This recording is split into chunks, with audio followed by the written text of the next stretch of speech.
मन तू सुख के सागर बस रे, भाई और न ऐसा जस रे। मन तू सुख के सागर बस रे, भाई और न ऐसा जस रे।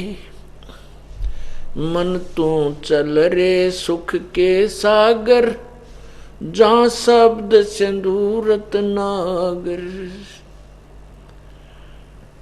अब कितनी मार्मिक वाणी है परमात्मा की।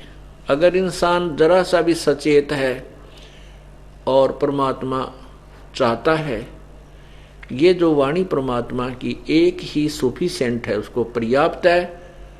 इस आत्मा को झंझोड़ कर रख देती है ये, और मन को सेट करने के लिए इतना ही ज्ञान काफी है।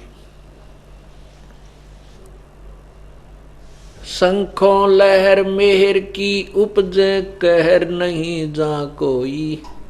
दास गरीब अचल अविनाशी, सुख का सागर सोई। शंखों लहर मेहर की उपजे और कहर नहीं जा कोई।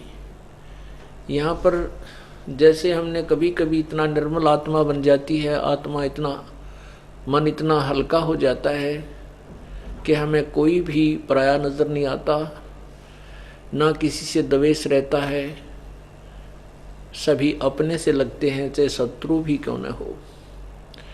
लेकिन ये लहर बहुत ही पुण्यात्माओं में और कभी कभी आती है।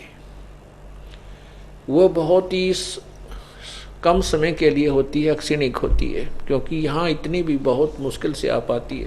यहाँ तो कहर तोड़ रखा काल ने हमारे ऊपर दुखों का, दुखों की मूसलाधार वर्षा कर रखी है हमारे ऊपर।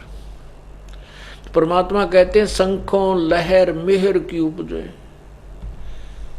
और कहर नहीं जा कोई। जो मेहर की लहर यहाँ अक्षणिक थी, उसके जाने के बाद फिर वही कहर की लहर, राग द्वेष, अंतरी खिचड़ खाना बहुत ज्यादा, उसको ऐसे कर दूंगा, उसको ऐसे कर दूंगा, उसने ऐसे नहीं किया, उसने ऐसे नहीं किया, ये नुकसान हो गया। किसी ने किसी चीज की चिंता है, किसी ने देने की चिंता है, किसी से ले रखी है संपत्ति, कोई धन ले रखा है, किसी ने देने की चिंता है, तो किसी ने लेने की है कि वो दे नहीं रहा। तो इस प्रकार के कहर की शंखों लहर टूट जाती है। और सतलोक के अंदर वो जो मेहर की लहर आई थी, ऐसी शंखों बेगिनती की असंख्य, तो उसमें जो आनंद आता है आत्मा को, कोई राग नहीं, कोई द्वेष नहीं,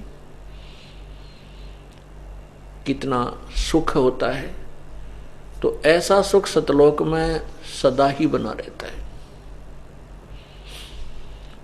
उसके लिए परमात्मा कहते हैं शंखों लहर मेहर की उपजे, कहर नहीं जा कोई। और दास गरीब अचल अविनाशी, अचल ध्रुव अर्थात कभी डगमग न होने वाला, सुख का सागर सोई, वो सुख सागर है। उसके लिए परमात्मा कहते मन तू चल रहे उस सुख के सागर, जहां शब्द सिंधूरत नागर। कोटि जन्म तन भर मत हो गए, कुछ ना हाथ लगा रे। अब ये ऐसा शब्द है, जब मैं आपको सुनाता हूं तो मेरा कलेजा भी बाहर को आने लग जाता है। लोगों को पता नहीं कितना असर होता है, क्योंकि जिसका जितना भी बुखार उतर जाएगा, जिसका भी जितना जबर कम होता चला जाएगा, उतना ही ये ज्ञान आत्मा में दृढ़ता के साथ समाएगा और विशेष कसक बनेगी, कुछ डर सा बनेगा। और जिनके अंदर इसका डर नहीं बनता, ये बात जो परमात्मा का विधान, परमात्मा के बताए वचन आपको सुनाए जाते हैं, इनका भी असर नहीं होता, वो तो पत्थर हो चुके हैं। उन पत्थरों को भी यहाँ नरम किया जाता है सत्संग रूपी जल में डाल के। तो जो सत्संग में आएगा तो नरम भी होगा, और जो आएगा ही नहीं तो उसमें असर कैसे होगा। जैसे कोई कपड़ा मैला हो चुका है, जो थोड़ा मैला है उसको तो थोड़े साबुन पानी लगाने से वो चमक जाता है, और ज्यादा मैला है कोई बात नहीं, प्रोसीजर यही है, तरीका यही है उसको भी निर्मल करने का, साबुन और पानी। तो सत्संग रूपी जो वचन है ये साबुन और पानी दोनों का काम करें। अगर अभी तक आपने हमारा true God knowledge channel subscribe नहीं किया है तो कर लें और पास ही बने बेल आइकन को दबा लें ताकि आने वाले समय में हमारी वीडियोस आप तक आसानी से पहुंचती रहे।